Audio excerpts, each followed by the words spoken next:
So I'm hoping that when I do my next method, which we're going to give a cute name of Trapezoidal Rule. Now, just before we go any further, because I'm suspicious we've forgotten our Year 7 maths, that's what a trapezoid looks like. Okay? I'm going to call this A, I'm going to call this B, and I'm going to call that width. The area of that shape is equal to A plus B in brackets divided by 2 times width.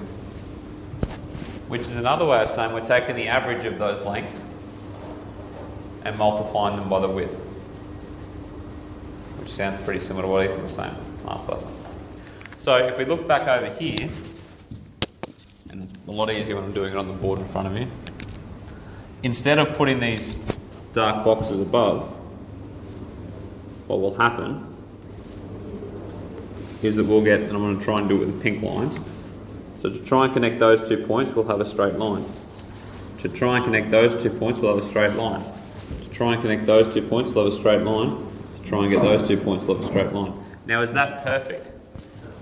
But it's a lot better than what we were previously doing, correct?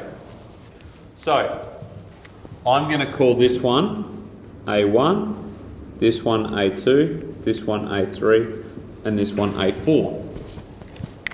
So we need to find the area of those. So, how would I go about doing that? How would I find my, because do I know my width? Over here, do I know my width for those columns? How wide are they? 0.5, very good. So my width is 0.5. Now A and B, are they going to stay the same as we go across? So can I find those? So I'll do area 1. Let's do area 1 together. So area 1 equals A, which is, what's A?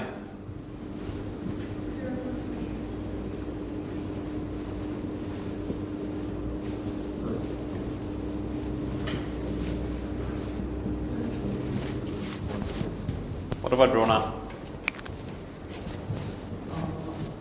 Does that look similar to the pink line above it? What's different? What do I put for A?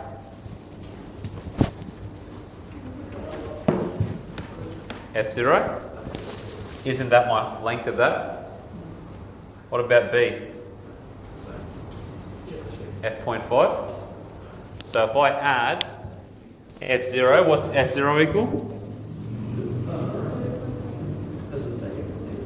1 plus 1.25.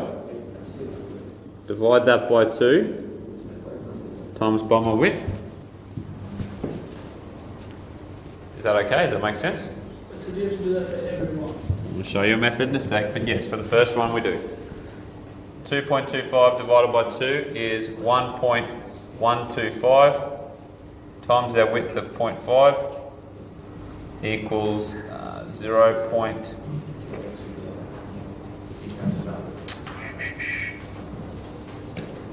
That's 5,625 units. What I want you to do is to do area 3, 4 and 5. But I want you to be really, so what's area 2? We won't go through, we won't do all 3, but we'll just do, what's area 2 going to look like? 0.5. F.5 plus F1 over 2 times width, right? Width stays constant over 2 stays constant. Area 3 is going to equal what? F1 plus 1.5, and area 3 is going to equal? 1.5. Area 4, sorry, is going to equal 1.5 plus F2 over 2 times width. Is there a way I can write that rule without having to do that every time? Because if I've got 50 of these, it's going to be pretty cumbersome, isn't it? Plus 1. How many times have I included the middle points in my area calculations? How many of my end points?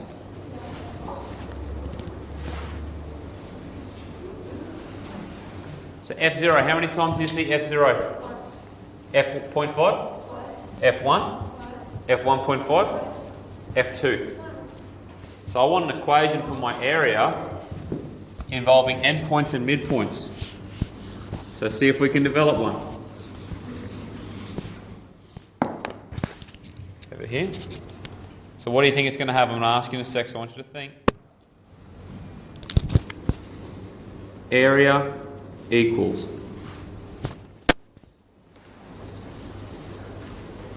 something in brackets.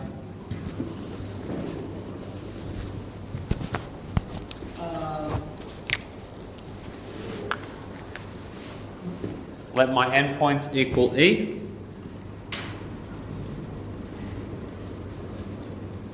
And M will equal my midpoints. What do you reckon, Toby?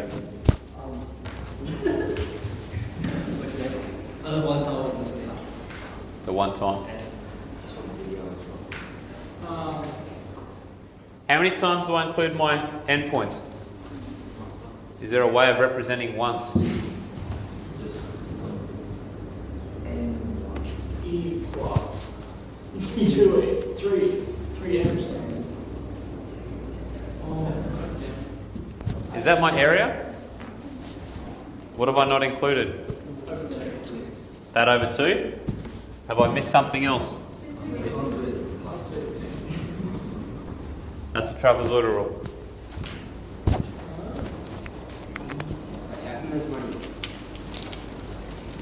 Isn't there 2 endpoints? There is 2 endpoints, but we only consider them once. So you'll have 2 values. So let's say I was using that equation for this one, right? I'll show you this example. Area equals width, which is 0.5, times my endpoints. One endpoint is 1, plus my other endpoint of 5, in brackets if you want, plus 2, by my midpoints. My midpoints are 1.25 plus 2 plus 3.25. N brackets, N brackets. Divide that by 2. I get 0.5 by 6 plus 5.5 plus 2.5. No, let's do it properly. 6.5 times 2 is 13. Divide that by 2. 19 over 4, which equals 4.75 units. What did I predict it would be at the start? Is the width divided by 2 as well? Do the multiplied in and then divided by 2. So where do you get those numbers? They are the values that I had from before on the graph. That's 1.25, that's 2. I sub my x value into that equation. Yep. That makes sense now. Cool. You've got that written down there. I've gone through the slow way. I probably shouldn't have done that because it took too much of my own time. But that is essentially the teaching behind those notes that you've got in front of you.